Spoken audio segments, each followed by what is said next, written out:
Hello, everybody, and welcome to the Digitally Uploaded Podcast, the companion podcast at digitallydownloaded.net. I'm Matt Sainsbury, I'm the editor-in-chief fellow at Digitally Downloaded, and with me this week we have two peeps. We have Harvard Peep. Hello, Harvard. Hello. And we have Trent. Hello, Trent. Hello. I don't like peeps. Peeps, you're my peeps. They're not tasty. You're my peeps. We've got heaps to talk about this week, actually, because it is the regular edition of the podcast where we talk about the games of next month, and there's a lot of exciting stuff to talk about there.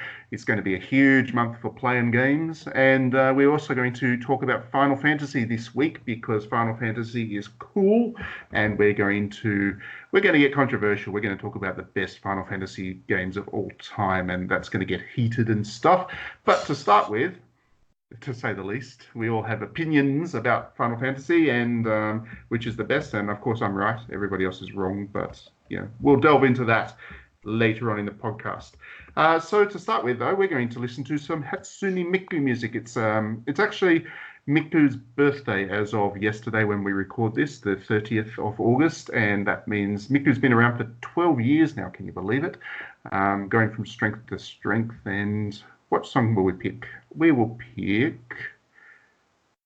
Miku Miku You, since that's one of the first ones. We'll listen to that and we'll be right back.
Welcome back, everybody. So, the games of September. There is a lot coming. A lot of stuff, which is good for everybody but me, because I'll be in Tokyo for Tokyo Game Show, and that means my backlog is going to just blow out something severe, at least with the PlayStation, because I can take my Switch with me, but it's a little bit harder to cart the PlayStation international. Okay, so let's start with the stuff coming out on the PlayStation.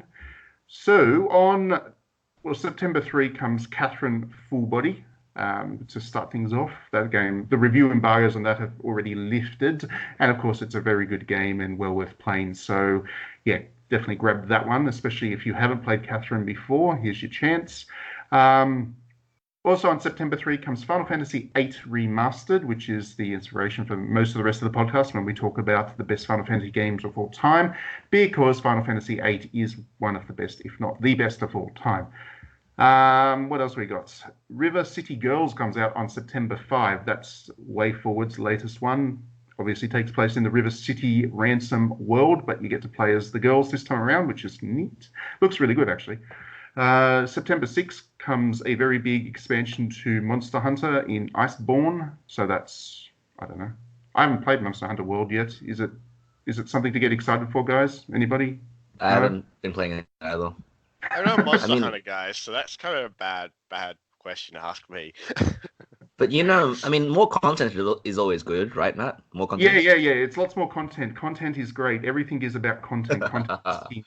Content is king. That's what Mr. Bill Gates said once upon a time, and then everybody started calling everything that was worth talking about content, and then it stopped being worth talking about. Anyway, September 6th also brings the first of the Sports Balls games of September, and there's a lot of Sports Balls games coming out, and that's NBA 2K20. So if you like basketball, you're probably going to look forward to that one. September 10 brings Utawara Ramono Zan, and I'm getting very good at pronouncing Utawara Ramono. Yeah, I was impressed. That was like smooth as...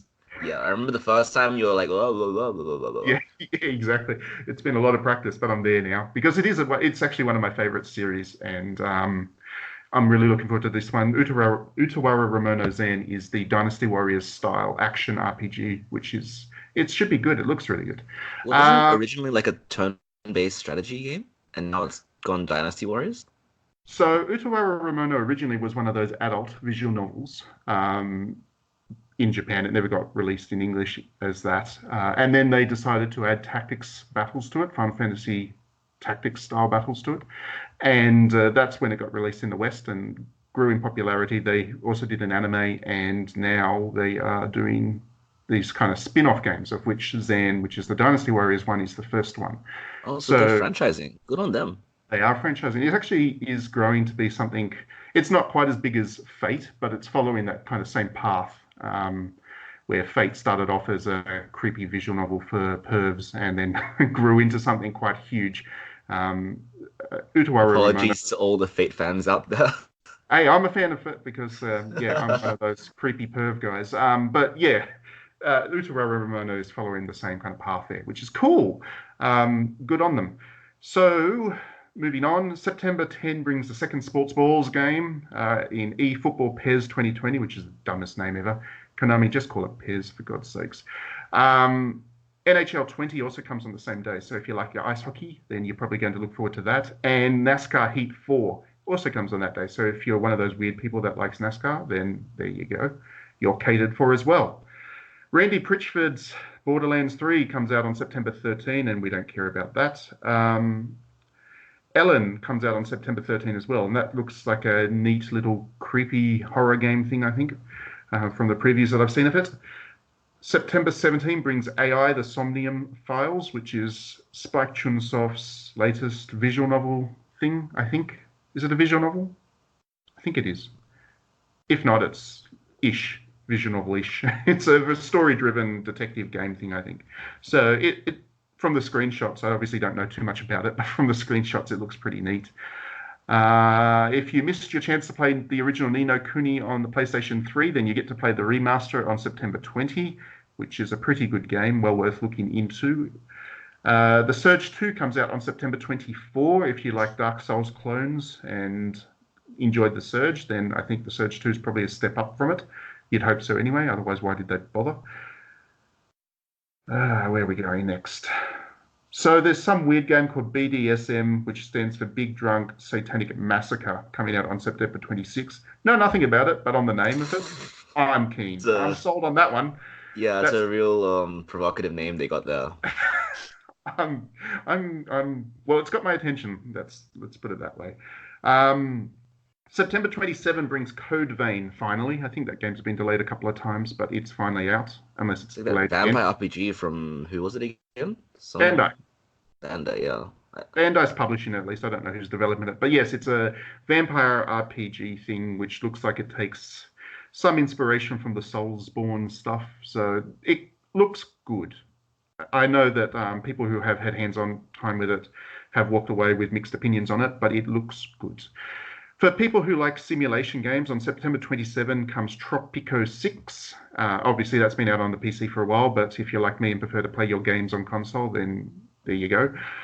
And then finally, the last of the Sports Balls games of September comes out on September 27, which is the big one, which is FIFA 20, which I'm sure will sell 300 billion units, despite having loot boxes and live services and everything that everybody hates, and they'll whinge about it even as they buy loot boxes and live services and FIFA 20. There you go.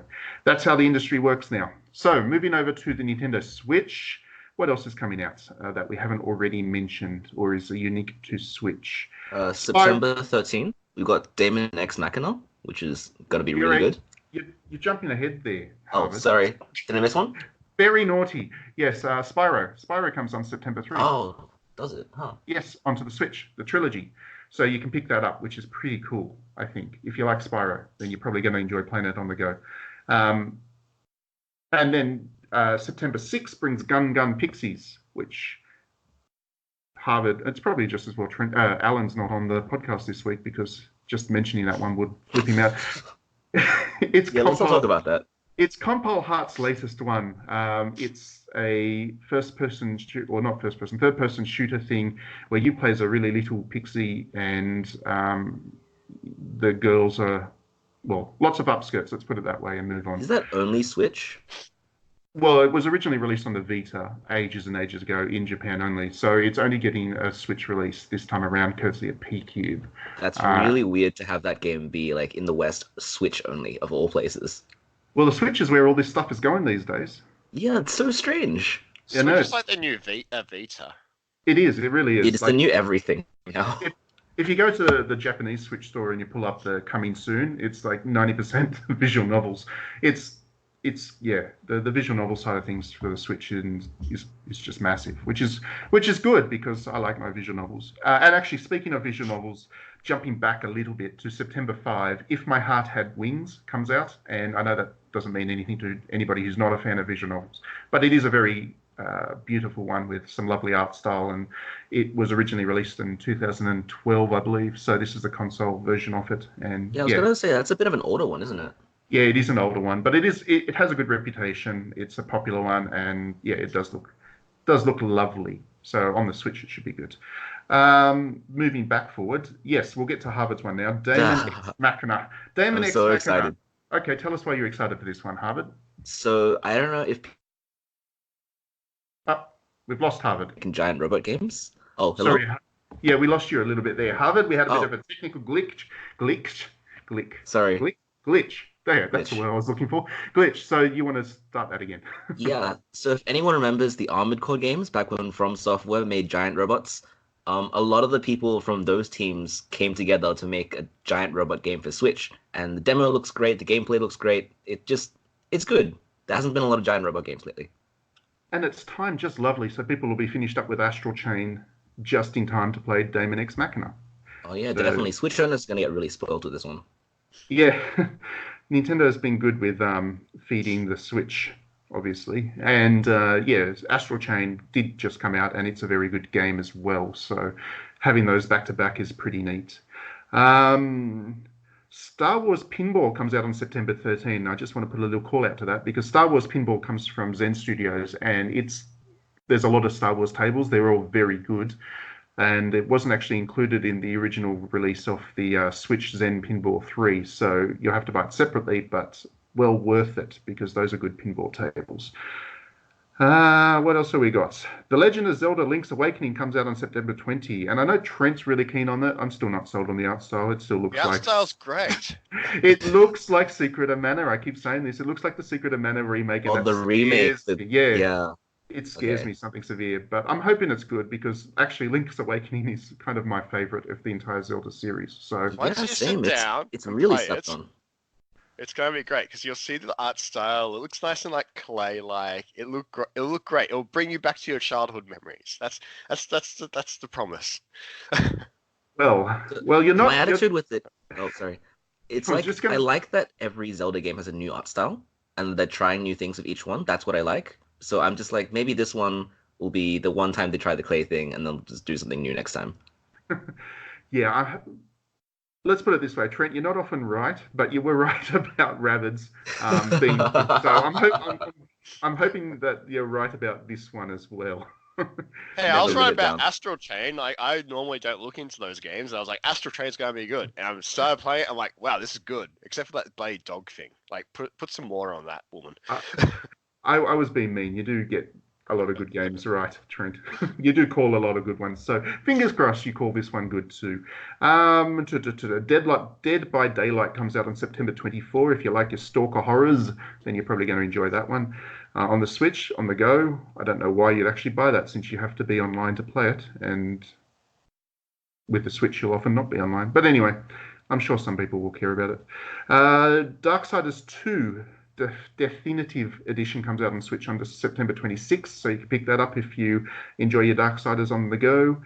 September 27 brings the Nintendo Switch port of Dragon Quest XI, which obviously has been around on the PlayStation 4 for quite a while, but if you get it on the Switch, you can play it 8-bit style, which I'm really looking forward to. I like my Dragon Quest top-down and retro style, so I think that the art style with that, you can play it in the original as well, with the full 3D and stuff, but yeah, 8-bit all the way for me with Dragon Quest. Did you catch the promotional controller for the Switch Dragon Quest? The slime. Yeah, and they've got like a Labo treasure chest thing too. I'd missed the treasure chest, but yeah, the slime controller is pretty cool. That was actually done for the PlayStation 4 as well. It's completely impractical. Oh yeah, absolutely. That's why you play with it, right? If you go and check it out on Google, it is a controller that you could only possibly play a turn-based RPG with, because if you needed any kind of action ability whatsoever, that thing would kill your hands. But it does look good. It looks really great. What else we got? We also have Ori and the Blind Forest. That comes out on September 27 for the Switch. That was a nice announcement that came from Gamescom a couple of weeks ago. And yeah, Microsoft is pushing a Switch game out there. And it happens to be the one game that I almost wanted to buy an Xbox for. So I get to play it and not have to worry about the Xbox. You can still buy the Xbox for the greatness of Forza. No. See, that's why I start to think you're wrong again, Trent, and I'm now worried about The Legend of Zelda because you said Forza is good. No. Forza is good because the Forza Horizon has the Lego expansion pack, and that is like brilliance. That is like the best thing ever created. There is a radio station devoted to everything is awesome. You mean just plays that one song over and over again? Yes. Okay. No. That's your positive attitude, as if it's a good thing. I feel like after half of that song, I would want to switch it off and never go back to it. Well, it sometimes has a remix version of it, and sometimes like the radio guys are like, "Oh, great, we've got Everything Is Awesome playing again right after Everything Is Awesome." Do you know what that reminds me of? There's a Simpson episode where Homer releases a song, and then they play the same song 6 times on the radio station, but with different types of remixes. And it's described as a special kind of hell, and I think that's as close as we're going to get to that in real life. No. It's great. You've broken mass too. And just to finish off, I did want to mention a couple of games that come out on October 1, but yeah, it's pretty much September. So if you're budgeting, you should probably keep an eye out for these as well. You know, a girl who chants love at the bound of this world comes out on October 1. What kind of name is that? That's a very long-winded name for a game that you really should check out. Go and Google it. And yeah, it's a good-looking game.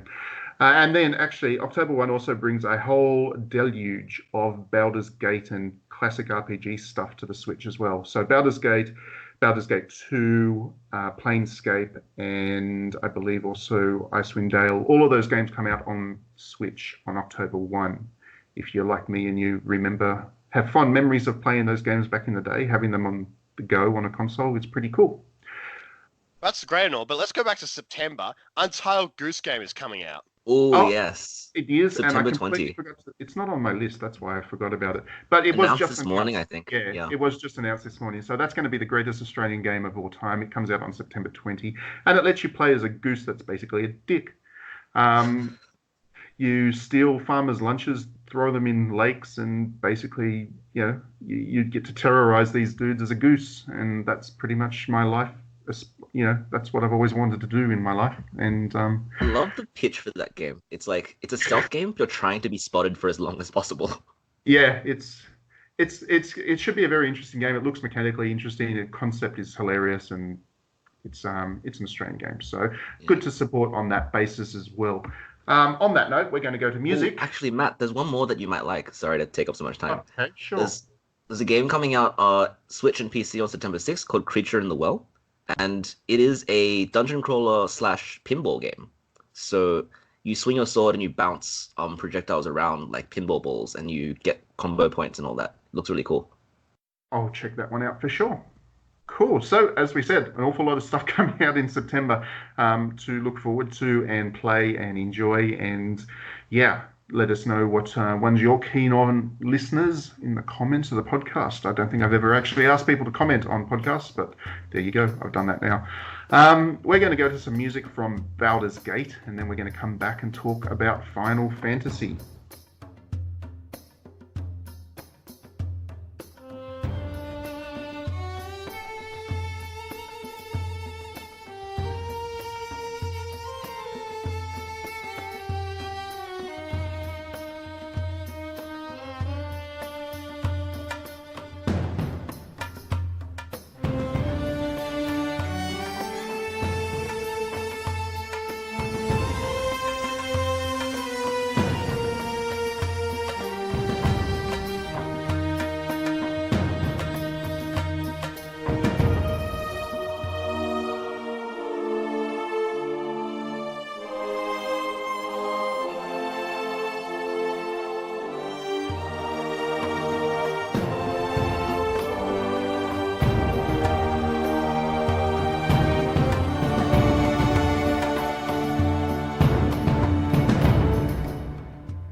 Welcome back, everybody. Okay, so as we promised, we're going to talk about Final Fantasy. The reason we're talking about Final Fantasy is that Final Fantasy VIII Remaster comes out basically by the time you're listening to this podcast. So we are right back into Final Fantasy and we're thinking about it, so we're going to talk about it. And what we're going to do is we're going to break Final Fantasy up into its various generations, and we're going to talk about, I guess, what was the best of each kind of generation of Final Fantasy, and what is possibly the better Final Fantasy games overall. So if we start, and we'll start with the NES Final Fantasies. So this is Final Fantasy 1, 2, and 3, the genesis of the series. And I just realized that this is probably not going to go so well since Trent and Harvard were not born when these games came out. What generation? Wait, what are you criticizing my age? What? How old am I not meant to be? You're all too young. You don't remember Final Fantasy or the NES. Yeah, no, but that was 87 was definitely way before my time. Yeah, no. I guess I have played all those 3 games. So. Oh, you have played them. Okay, that's good. So we can talk about you having played them. I've only played the new remastered versions, but I know them.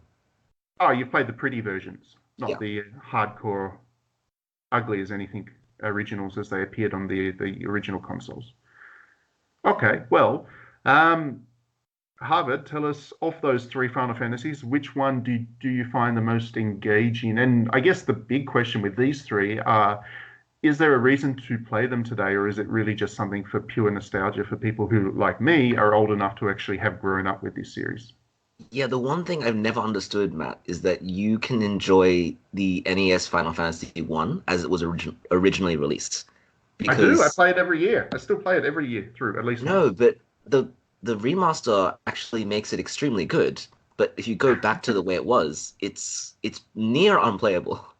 It's so incomprehensible the way that the old systems were designed. Are you talking about the magic system? The magic system, the encounter system, the difficulty curve, the weird battle graphics. All right, so the magic system actually comes directly from Dungeons and Dragons back in those days. So back in those days, Dungeons and Dragons worked on a kind of level-based spell system for magic users, where at level 1 you'd have access to a certain number of spells, and they were the weakest ones. By the time you got to level 5, you had some small powerful spells that you could use at a limited number, and you'd have a lot more of those low-level spells and so on and so forth. So they actually just took that system wholesale and stuck it into Final Fantasy 1, and that was where that came from. I found that to be quite playable, I guess, because I was also playing a lot of Dungeons and Dragons back then. So to me, it kind of made sense just from, I guess, familiarity. So, okay, that's fair. Yeah, I certainly agree that, especially for people who did not grow up playing the early editions of Dungeons and Dragons, the revised spell system that they've got in Final Fantasy 1 now makes a lot more sense, because now it is just that magic point system. Just mana points, yeah. Yeah, that should be the standard. Well, we made it that way for a reason.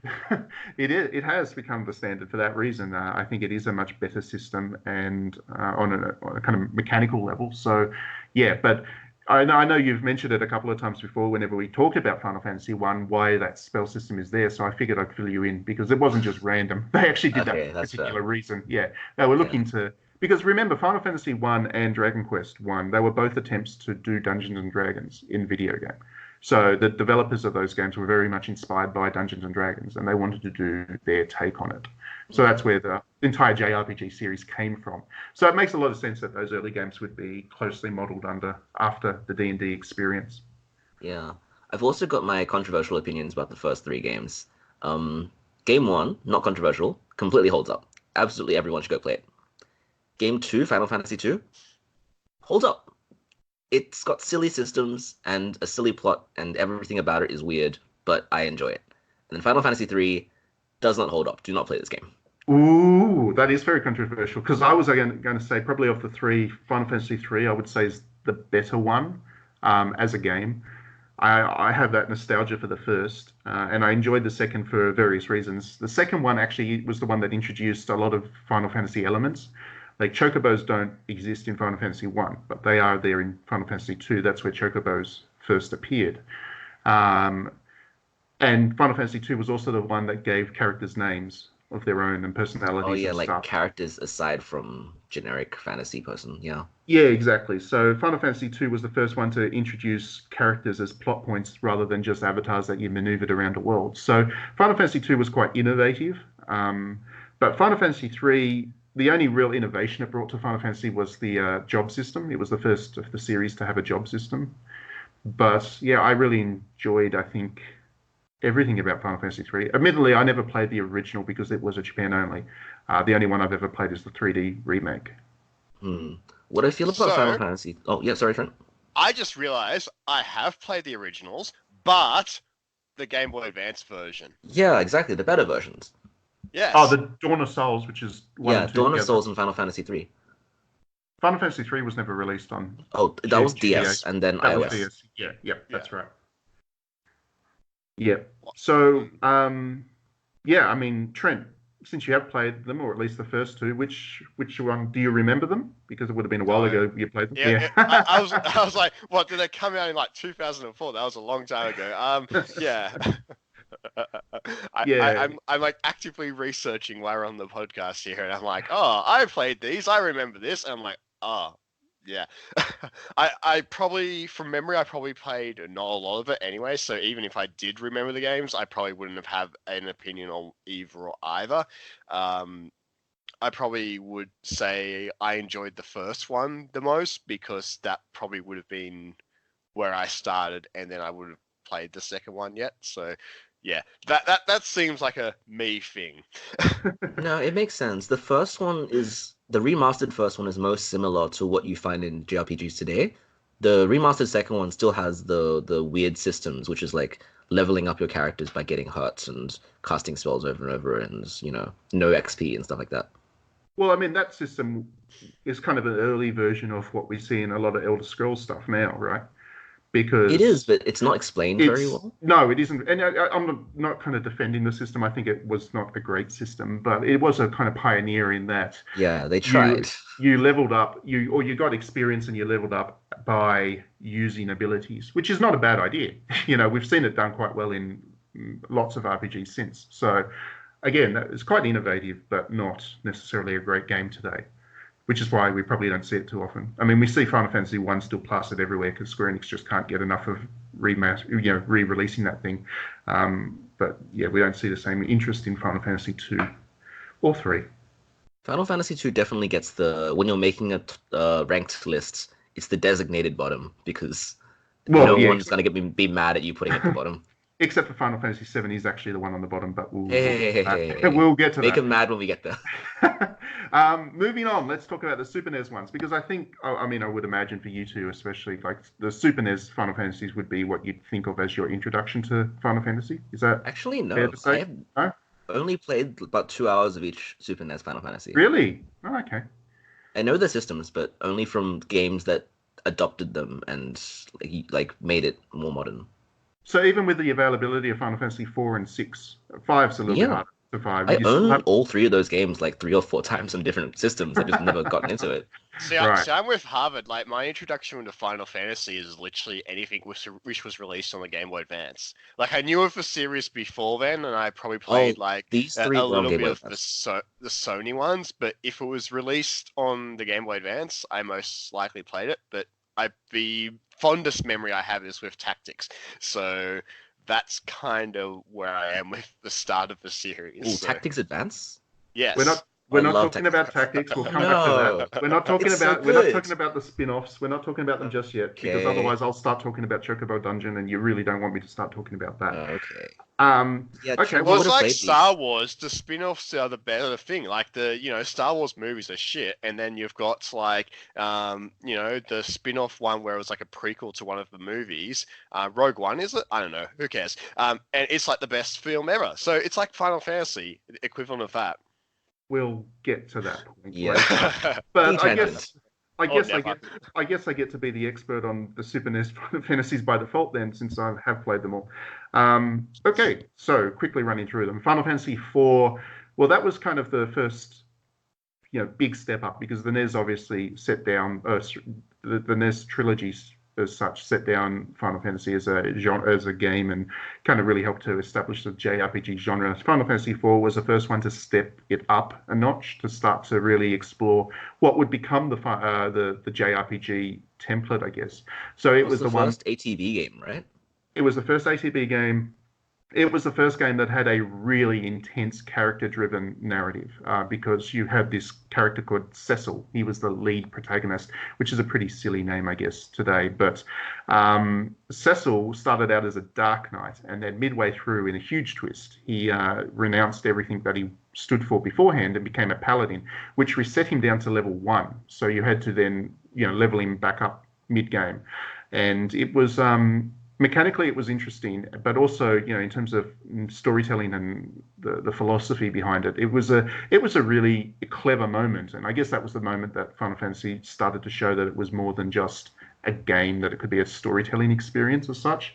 So that was, Final Fantasy IV is actually, it's still a game that I would recommend people play today because it does have a narrative that feels contemporary enough to play.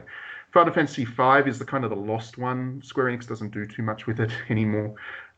You don't get so many re-releases. It's never been remastered into 3D like Final Fantasy IV has, which is a pity because it's an interesting one.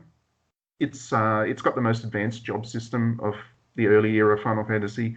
It had a really complex one where you could mix and match character jobs and. Oh, that's where Bravely Default gets the job system from, right? And like Final Fantasy Tactics. Yeah, a lot so you of that can stuff. have a secondary job and Yes. mix and match the skills. Yes, that's it. All of that comes from Final Fantasy V. It wasn't so. I guess the characters in that one are not quite as memorable, and that's possibly why it's kind of the lost soul of Final Fantasy. But yeah, it's an interesting one, and it has some good boss fights, and it's got its moments. But it's definitely not the highlight of the series. Let's put it that way. Final Fantasy VI, which regularly does appear in people's top Final Fantasies of all time, is a very good game. It's a very, very good game.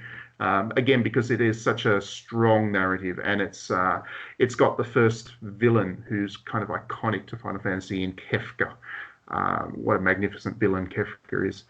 And it's a very intense storytelling-driven experience. It has a huge cast of characters, and it's quite fluid in the way it uses its characters. So you'll be moving between different sets of characters constantly, depending on what moment of the game you're into. And it is definitely the most current. And I wish that Square Enix would remake it into HD, but I also don't because they probably screw it up. They did the iOS remake. You don't want to play it. The iOS remake's not 3D though. Like I'm talking 3D. about, Sorry, I thought HD. No, not HD. I mean, the sprites of that remake is woeful. They should have just kept with the pixelation and the gorgeous art that they originally had, but they messed that up. Like a Final Fantasy VII remake, 3D kind of Final Fantasy VI. Yeah, something like that. That would be cool, actually. Yeah.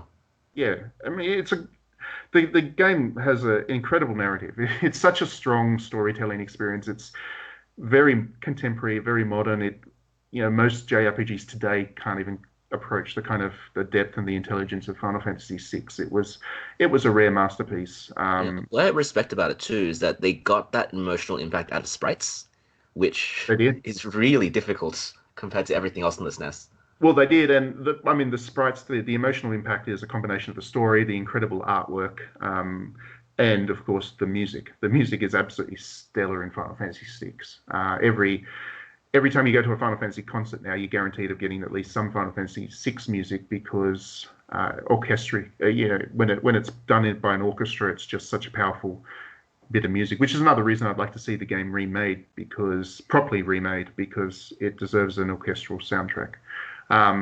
We'll go to some music from that right now, since we ended this section. We'll come back and talk about the more recent generations of Final Fantasy. But Final Fantasy VI, definitely play it.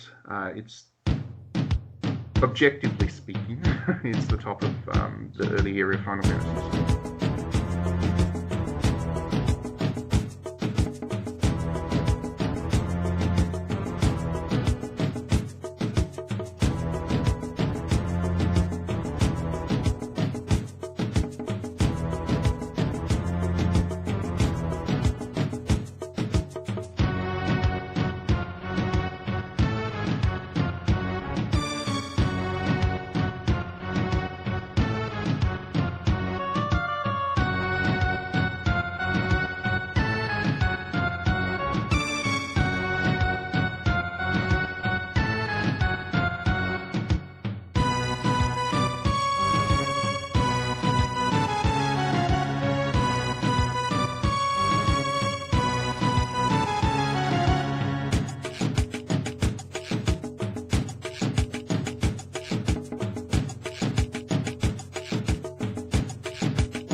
And we are back. Okay, so now we're going to talk about the Final Fantasies that younger people, i.e. Harvard and Trent, and probably most of the people listening to this podcast, God, I feel old sometimes. We're going to talk about the ones that everybody knows, basically. And it starts with the movie Final Fantasy, The Spirits Within. How great is that? Oh, yeah. No, we don't talk about these things.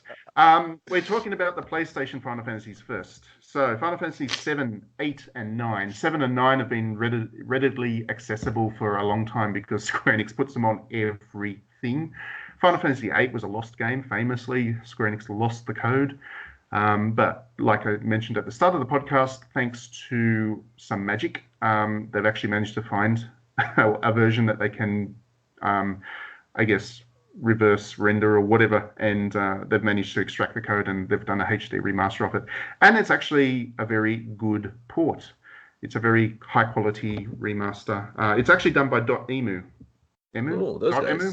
Yeah. So I didn't realize that until I went into it, but they're very. I like they're how you very pronounce it as like the Australian bird, and not emulation. Yeah. It's actually .emu, but yeah, .emu. But yeah, they're very good at taking old games and remastering them, and they've done a really good job with Final Fantasy VIII. So congratulations to them on that.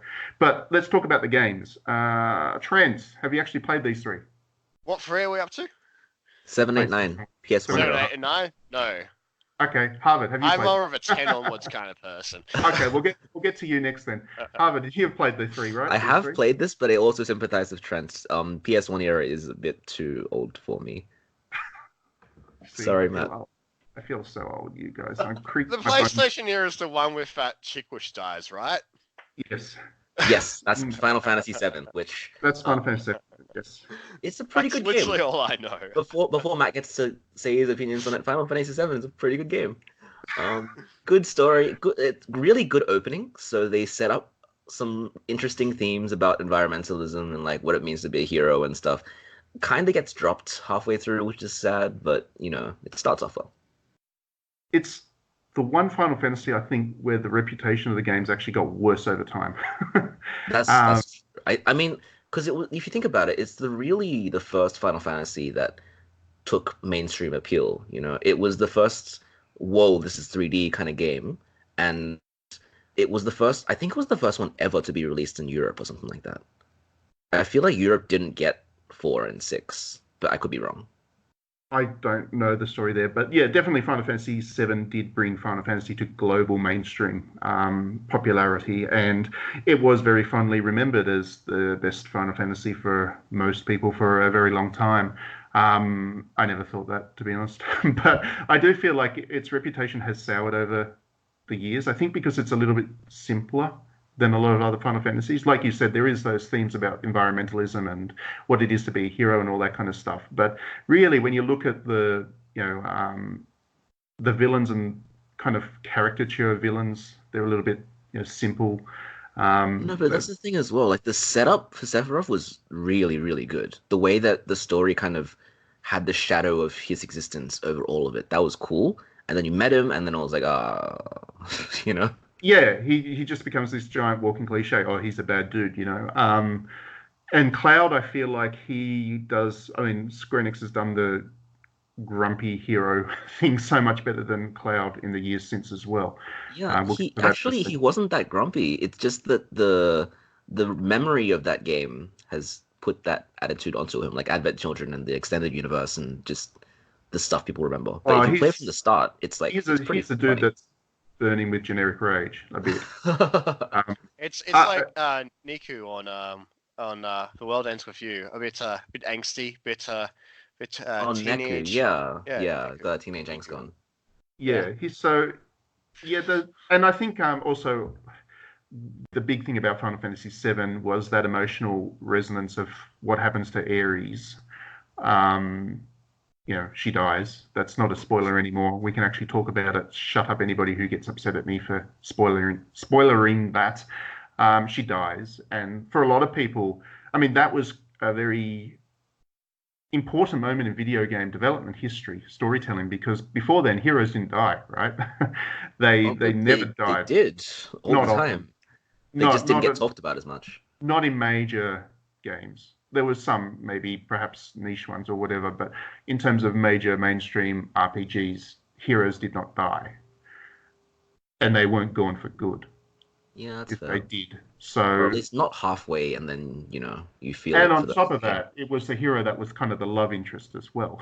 So the love interest also did not tend to die in these games. So it was a high impact moment for a lot of people, and a lot of people will tell you they cried when they first saw it because they weren't expecting it, and they hadn't had it spoiled on them, and all of those things. So that was a moment that I think we've lost in Final Fantasy VII since. So when we talk about it now, it just doesn't have the same resonance that it did back then. So um, yeah, it's a little bit unfortunate for that game, I guess, but it is what it is. I never really liked it that much anyway because it was so bloody ugly, to be honest. Even when it was new, it was just I couldn't stand the look of that game. I thought it was horribly broken aesthetically. But that's why I was so happy when Final Fantasy VIII came along. Final Fantasy VIII was the first Final Fantasy that I got really hooked on and spent a lot of time playing and replaying, and that was the moment where I really fell in love with Final Fantasy as a series. I think. Beyond just a game that I like to play. Final Fantasy VIII had it all, and you'll get to play it, I guess, when you can play the remaster if you haven't played it before. It has amazing characters. Squall's actually interesting for a silent dude, silent, cranky dude. Um, the villains in this game are much more nuanced than in Final Fantasy VII. Seifa, who originally is, I guess, the antagonist. He's a complex dude, and then the I don't want to give away too much, just in case people haven't played it. But the plot revelations about how all the characters know each other and how they got involved with one another is pretty impressive too. The supplementary characters are great. Selphie is the first waifu ever. she was. I love Selphie so much. She likes trains. And Irvine was pretty cool dude. He was the gunslinger with the really cool hat. And this game was really great. It had great visuals. Um, the character models were not the ugly blocks of Final Fantasy VII. So it was a huge step up for the series, I feel. And yeah, I'm glad that people get to rediscover it. It was a controversial game because it had some. I mean, the gameplay system rubbed a lot of people the wrong way. But I think over time that's dulled a bit, and I think people are reappreciating the game now. And then we move to Final Fantasy IX. Yeah, sorry, I don't know a thing about Final Fantasy VIII. It was famously the one that got away from me. Well, it's been hard to play. It has been very hard. Not just that, I have it on PC. I just haven't gotten into it. Okay. What you said about the systems is right. Like it's something which you do need to do a bit of reading to get into. Yeah, and if it doesn't click for you, then you're gonna suffer through it. Yeah, it is. It is a different Final Fantasy too, and for people who were expecting Final Fantasy to be Final Fantasy VIII was a little bit different from 7, which is why. Also, before we move on, Final Fantasy VIII, hands down, best soundtrack. It has a great soundtrack. The music is amazing soundtrack. End-to-end brilliant music. Yeah, I got all the time in the world for the Final Fantasy VIII music. It's got my favorite Final Fantasy song of all time. That's not Good King Mog. Is Man with the Machine Gun. Man with the Machine Gun. Yeah, that's awesome. Yeah, that's like, a great. Just the battle themes and Maybe I'm a Lion or whatever it's called. Like all the good songs. Yeah, it's great. But then, yeah, Final Fantasy IX is one that a lot of people really love. I think it's because it's a very classical Final Fantasy. It's set in a fantasy for a world for a start. Final Fantasy VII and VIII experimented with more science fiction, and this Final Fantasy IX was a real return back to the classic Final Fantasy setting. And yeah, I enjoy it enough, I guess. I don't have too stronger opinions on Final Fantasy IX, really. So if either of you two have played it, then take it away. Tell us why we should care about it. No. You haven't, Trent? No. I think this is also the only one that I don't own somehow. Oh, really? Yeah. I know it's on Switch, but I haven't bought it in case it's on my Vita or whatever. But, I have too many games to play before I get around to it. Yeah, I feel like we really should have somebody on the podcast that really loves Final Fantasy IX because there are people out there that are absolutely passionate about it. I don't dislike the game by any means. I just don't love it either. It's got interesting enough characters, I guess. See, Matt, the problem is I grew up in the country, and, all these eras of Final Fantasy IX stuff, they're all when we were kids, and if I bought a Japanese game, especially one like Final Fantasy, I wouldn't be the cool kid, it's all... Who mistreated you in high school? Moving on to modern era Final Fantasy. So after I mean, as you would have heard from the podcast, you can neatly categorize Final Fantasy into trilogies per console generation beforehand. After the PlayStation, that went away a bit. There was 2 that were released on PlayStation 2, which was Final Fantasy X and Final Fantasy XII. Final Fantasy XI was an MMO, which was basically a PC-only release. It was released on PS2 in Japan, I think, but for most people out here in the West, it was a PC-only release. Then Final Fantasy XIII, well, it was a trilogy, I guess, but it was the only Final Fantasy on PlayStation 3. And PlayStation 4 has only had the one so far, which is it's got 2. It's got Final Fantasy XIV, which is another MMO, and Final Fantasy 15, which is the only, I guess, single-player Final Fantasy that's been released on that console, a numbered one anyway. So, of that lot, which is your favourite? Revelant Wings. Of the numbered Final Fantasies on PlayStation. It has a number. It has number X11. I've genuinely 12. forgotten that game Stop railroading the podcast, Trent. Just tell us, of the numbered Final Fantasies of the modern era, which one would be your pick? So the problem is, you got me convinced to play 14, is it? The MMO. I got stuck at the character selection screen. I was just like, this is too confusing. What one do I pick? Yeah. Too many options. It should just be a randomized, let me in the game. Human or tall boy or short boy? Well, I don't know what the point is of picking a character. Like, do I get different points if I'm... Not really. We lost Trent a bit there, I think. Okay. Well, probably for the best we've lost Trent a bit there. Harvard. Probably for the less. Oh, sorry, we missed out on that. We lost you a bit there, Trent, but that's okay. I was just basically saying, yeah, it was just hard to pick characters in that game. It's crazy. Yeah, well, Yeah. Let's we'll talk talk about games where you don't pick characters. Yeah, exactly. Harvard, Um, tell us your pick. yeah, I really like Final Fantasy X. 10? Not a controversial opinion. Most people do. No. It's a good game. Well, it's funny because, like we were saying before, a lot of these Final Fantasy games they get better respected, I guess, with age. And 10 is actually one of them. I remember 10 being a game that a lot of people did not like when it was out and new, but these days the love of it's pretty much universal. So 10 was the one where everyone was like, JRPGs are dead, wasn't it? When 10 came out and it was kind of average, and then Call of Duty came out and overshadowed it. Well, it's not that kind of direct correlation, but yeah, 10, because it was that turn-based kind of slow-paced, story-driven thing, and because the voice acting at the time was not Hollywood standard. Yeah, a lot of people were not amused by Final Fantasy X, and the same thing happened with Final Fantasy XII. People were not amused by that game on any level, and it's taken the re-release of it for people to realize, oh, hang on, actually the game's quite good. So yeah. With 10 though, I think 10 it takes what is it, like 15 or so hours for it to click and for it to start getting good, which is not great storytelling on any standards, but you know, when you get into it, it does get really good. Well, that's funny because I think Final Fantasy XIII is going down that same path. You got to play 1.5 games to get it. Well, no, Final Fantasy XIII was a game that was also very hugely criticized when it was new. A lot of people thought that it was the end of Final Fantasy as far as they were concerned, and so on. Developers including. But I get the sense that if Square Enix were to release Final Fantasy XIII again, people would start to re-look at it again, because I think it's this Final Fantasy effect. These games, people have certain expectations of them when they're new. When that game doesn't meet those expectations exactly how they wanted it to, they dismiss it. But then later on, they go back to it and they realize that the changes in whatever, they're changes without necessarily being a step down. So yeah, I think Final Fantasy XIII is definitely going to be that game as well. At some point, they'll re-release it and it'll be loved, because Final Fantasy XIII has great characters. Lightning's an excellent protagonist. She's a really great, strong protagonist. Most of the supplementary characters in Final Fantasy XIII are also good. I like Saz. Saz? Is that how you pronounce his name? Saz? Saz? I can't remember. I can't remember how to pronounce his name. He's a good character, though. He's a good character with a chocobo chick in his hair, which is pretty neat. I really love Fang and Vanille. They're both great characters. They have good relationship. How can you like Vanille? I love Vanille. She's my favorite. Vanille?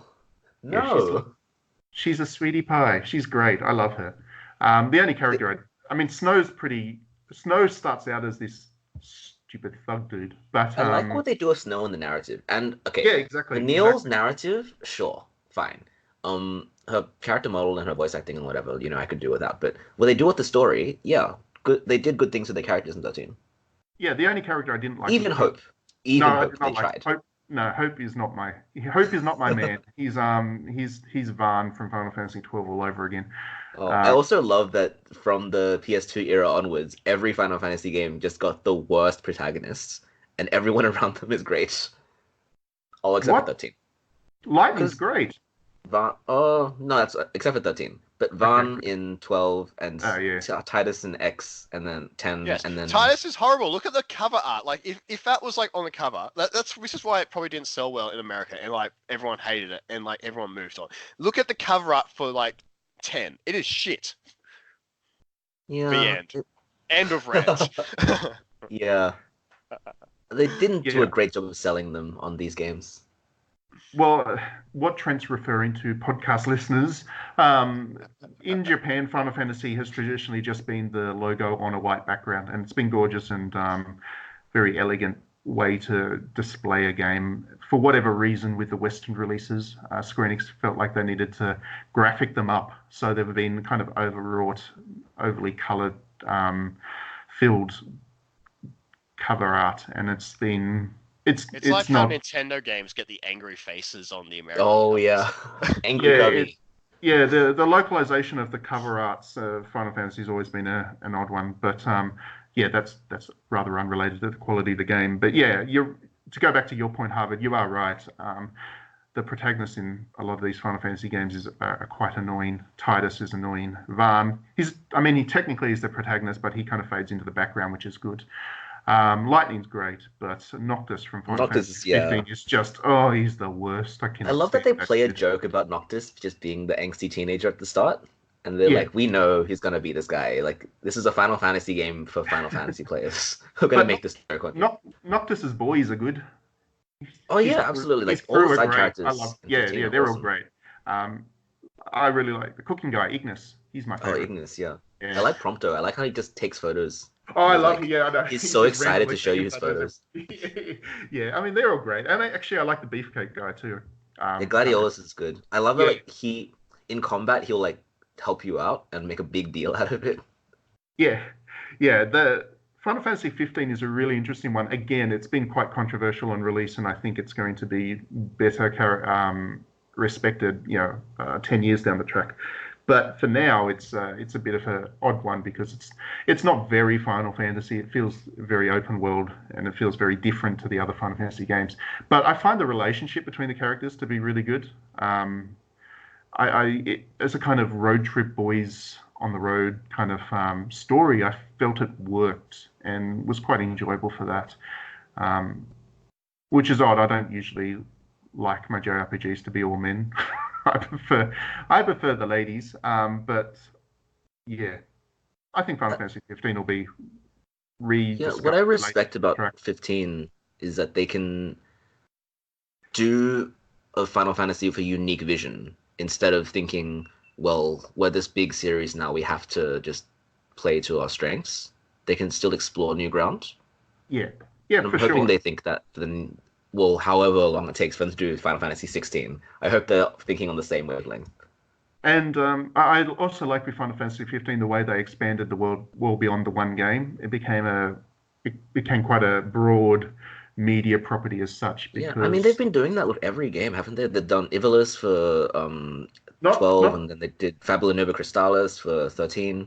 Not quite to the same extent, I think, with 15, because 15 had the full movie, attached to it. It had a full anime. It had side games. I think Final Fantasy 15 was the first attempt that Square Enix had to create an entire property around a single game, rather than just, a game and then some bonus stuff for fans. Yeah. So, I hope they do that again with Final Fantasy 16. They probably will, because the investment that goes into these games is so huge that if they don't have that kind of expanded media property, then they probably don't make their money back from it. So, just to quickly touch on Final Fantasy 14, once you get past the character creation thing, Trent, you'll find it's actually a very, very, very good MMO. It's one of those rare MMOs that actually has a story that's worth following, especially if you are a classical fan of Final Fantasy. It does follow a very traditional Final Fantasy story. It's content filled because it's an MMO, but it's got it's kind of a love letter in every single way to Final Fantasy, and you'll find references to just about everything you've ever loved about Final Fantasy in there. And it has the best Final Fantasy song of all time in Good King Mog. See, also the other problem is when I'm at the character creation screen, every choice is being psychoanalyzed by myself, and I'm like, oh, well, if I pick this, what do people think about me? Oh, am I picking this character for this reason? Am I playing into stereotypes by picking this character, making it a girl, and giving it big tits? Like, that sort of shit. Like, dude, it's just not covered in your equipment. No one's going to see it. Trent, you do know that you can just not do any customization. You just pick a character and then go. You don't have to do any of that. Just get into the game, for goodness sakes. So to quickly touch on the stuff that's not related to the numbered Final Fantasy, there's obviously an awful lot of side stuff and spin-off stuff. Trent mentioned Tactics, which is a strong series from yesteryear. Really, they haven't done a new Final Fantasy Tactics in a while. They really need to get back to it. They're very good. They do. So the best part about Tactics Advance is like, and every time I bring it up, they're like, oh, well, it's on the original. This is why you like the Tactics Advance series. I'm like the start, the whole like snowball fighting scene, like that sort of thing. I like the characterization. I like how it sets you into the game. It's not really like Final Fantasy yet. It's sort of like a little bit more grounded. You sort of learn the tactics system with snowball. It's fun and childhood and whimsical. And then all of a sudden, it's like you're in this magical land and you don't know what's going on. There's like weird chocobos everywhere, and it's like Wait, did it have chocobos or had the rabbit things? They had chocobos, they had Moogles, they had everything in Final Fantasy. I had it all. It was yeah. Yeah, it was but Final Fantasy basically, 12 of us. yeah, it's just starts to become more whimsical and interesting, and then now you're this hero, and you have to like Tactics Advance is the perfect game. I'm glad you're talking about it because War of the Lions, the original Tactics, gets a lot of press and gets re-released everywhere. Tactics Advanced hasn't, but Advance has just a devastatingly good story. It's needs Probably to be harder re-released. Probably harder to re-release because it was a GBA game, so the resolution and stuff is low. Probably needs That's a full true, I guess. Probably Don't be needs a surprises. full remake, yeah, before they can actually do re-release it. There's also my favorite side series is the Chocobo Dungeon series. I love Chocobo Dungeon, which is the mystery dungeon tie-in where you play as Chocobo, not a Chocobo, the Chocobo, which is a distinct character with his own personality and stuff, and I love him. He's so cute. He's so charming. There's one of those on the Switch, which is well worth looking into. What else? What other side ones are there? Final Fantasy Type 0, I have to put a quick call out. That one. Yeah, that's an amazing game. That's a much darker Final Fantasy. You even see a Chocobo being killed, which is very bloody, nice. very, actually, it hurts the soul to see it because you just don't imagine Chocobos dying. Well, not graphically dying, and this one does. But putting aside the hardcore need to be adult stuff, Final Fantasy Type 0 is actually a very strong story, and it's good. It's different. And then also Theatrhythm. Ooh, yes, absolutely. Because those are the Curtain Call, fantastic game. Yeah, Final Fantasy rhythm games, and Final Fantasy obviously has such an amazing music library from decades of video games. The idea of doing a rhythm game with all that music is a great idea, and it was really well executed, especially with Curtain Call, which was the sequel, which had something like 230 songs. It was like 230 songs and then DLC as well, and then it started adding like Secret of Mana songs and... Yeah, they added some stuff from outside of Final Fantasy there. There was some Nier music in there as well. But yeah, the core was Final Fantasy, and it was something like 230 songs, which was amazing. So whatever music you liked, there was a chance it was probably in that game. So it'd be nice to see them re-release that at some point. Something that's not Kingdom like 3DS. Builder, which was on the Wii, that you build like. Yes, city. that's a great one. I love that one. That was really great. That was a Final Fantasy tie-in game as well. Yeah, that was on WiiWare. Speaking of that, coming to Switch, Crystal Chronicles. I'm excited. Yes, that's another Final Fantasy game, which was originally a party-based action RPG. Yeah, it's like Final Fantasy Diablo, but team-based, and yeah, it was originally released on GameCube, and now it's coming out on Switch soon enough. So, see, I've never played the GameCube one, but I'm super excited for it. And on that note, I want to end on something even more controversial. The only good Final Fantasy games are the ones in Liverance. Ivalice. Yeah, that's not a controversial thing. Point still stands. 12 Tactics and Revenant Wings. Yeah, they're pretty solid. Yeah, no. We're going to music, and because Alan's not here to say no, we're going to finish with Good King Mog, my favorite Final Fantasy song of all time. Thanks very much for tuning in. Like I said, do let us know what your Final Fantasy favorites are in the comments or on Twitter or whatever. And we will see you at the next week podcast. Thank you very much, and thanks for being on Trent and Harvard.